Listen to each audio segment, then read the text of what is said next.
नमस्कार दोस्तों, मैं प्रदीप कुमार एक बार फिर आप सभी का स्वागत करता हूं हमारे इस YouTube चैनल पर। दोस्तों, आज की इस क्लास में आप एक ऐसे कॉन्सेप्ट को समझने वाले हैं जिसको समझना जानना आप लोगों के लिए बहुत जरूरी है, क्योंकि वो टॉपिक है ही ऐसा कि जब भी हम कहीं भी प्रैक्टिकल काम कर रहे हैं या कहीं भी हम प्रैक्टिकल काम करेंगे अकाउंटिंग का, तो हमें इस ऑप्शन की जो है बहुत आवश्यकता होने वाली है। तो बात करेंगे अभी कि इस ऑप्शन का क्या बेनिफिट है, इस ऑप्शन को हमें किस तरीके से यूज करना चाहिए। तो करते हैं दोस्तों आज के इस टॉपिक को शुरू, और उसके लिए मैं आपको लेके चलता हूँ डिस्प्ले मोर रिपोर्ट्स में। उसके बाद हम चलेंगे अकाउंट बुक्स में और वहां से हम चलते हैं सेल्स रजिस्टर।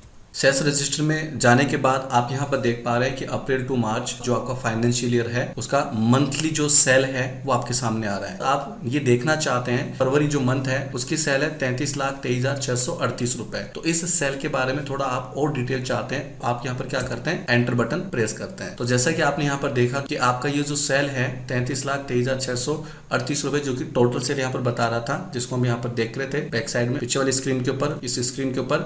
और जैसे हम यहाँ पर एंटर बटन प्रेस करके इसकी और डिटेल में जाते हैं तो ये आपको पर्टिकुलर एक एक जो भी आपका ट्रांजेक्शन हुआ था, आपकी एंट्री हुई थी, वो ऑन स्क्रीन आपके सामने। अब दोस्तों आपको पता होना चाहिए, मैं यहाँ पर आपको एक चीज दिखाता हूँ। जैसे एक बिल बना हुआ 1,72,093 रुपए 93 रुपीज का, तो आपको ये समझना होगा कि 1,72,093 ये सेल नहीं है। क्या होता है उसको हम थोड़ा सा कॉन्सेप्ट को समझते हैं। तो मैं यहाँ पर उसके लिए एंटर बटन प्रेस करता हूँ। तो आप यहाँ पर एक चीज देखेंगे कि ये जो 1,72,093 जो रुपीज है ये आपकी टोटल सेल नहीं है। तो फिर क्या है, तो हम बात करते हैं कि ये जो अमाउंट आपका यहाँ पर आता है 1,72,093 रुपए टैक्स को इंक्लूड करके आ रहा है। इसका मतलब हमारी सेल 1,72,000 जो 93 रुपीज है वो नहीं है। तो सेल कौन सी है, तो मैं थोड़ा सा यहाँ पर कर्सर को देखो यहाँ मूव कर रहा हूँ, तो 1,34,448 रुपए तो ये है आपकी इस बिल की सेल। आपसे पूछा जाए कि ठीक है भाई आपकी जो है ना फरवरी मंथ की टोटल सेल कितनी है, तो आप 33,23,638 रुपए बताएंगे। ये सेल कंप्लीट सेल नहीं है क्योंकि इसमें टैक्स का अमाउंट भी इंक्लूड है। अब ऐसा तो हम नहीं कर सकते कि हम यहाँ पर एक एक बिल को सिलेक्ट करें। अभी जैसे मान लीजिए ये आपका 64,050 रुपीज का आपका बिल है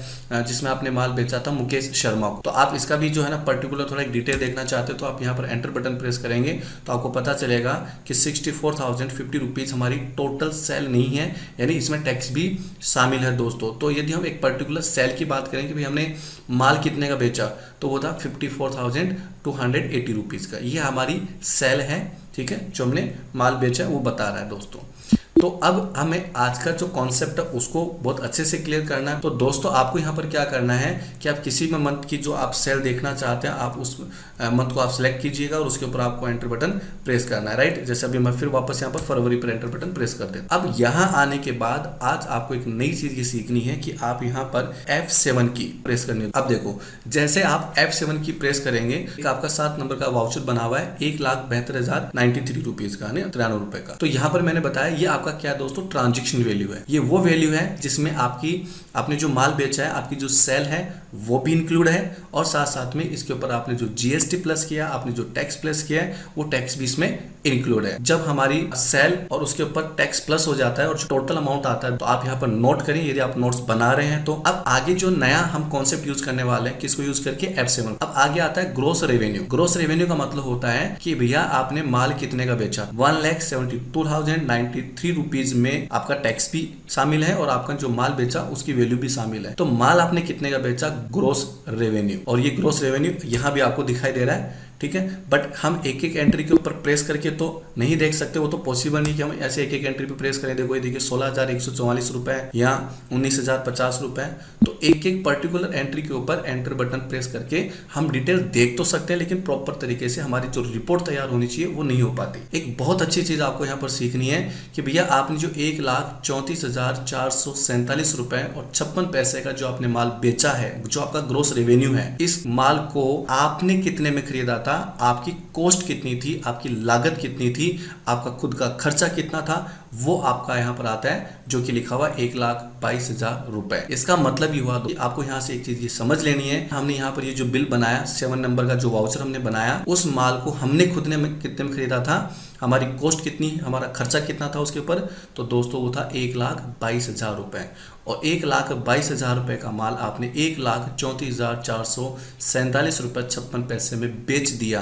तो आप यहाँ पर समझ चुके होंगे और आपको ये चीज समझ में आ रही होगी कि जितने की हमारी कॉस्ट थी उससे ज्यादा में ही हमने इसको बेचा है।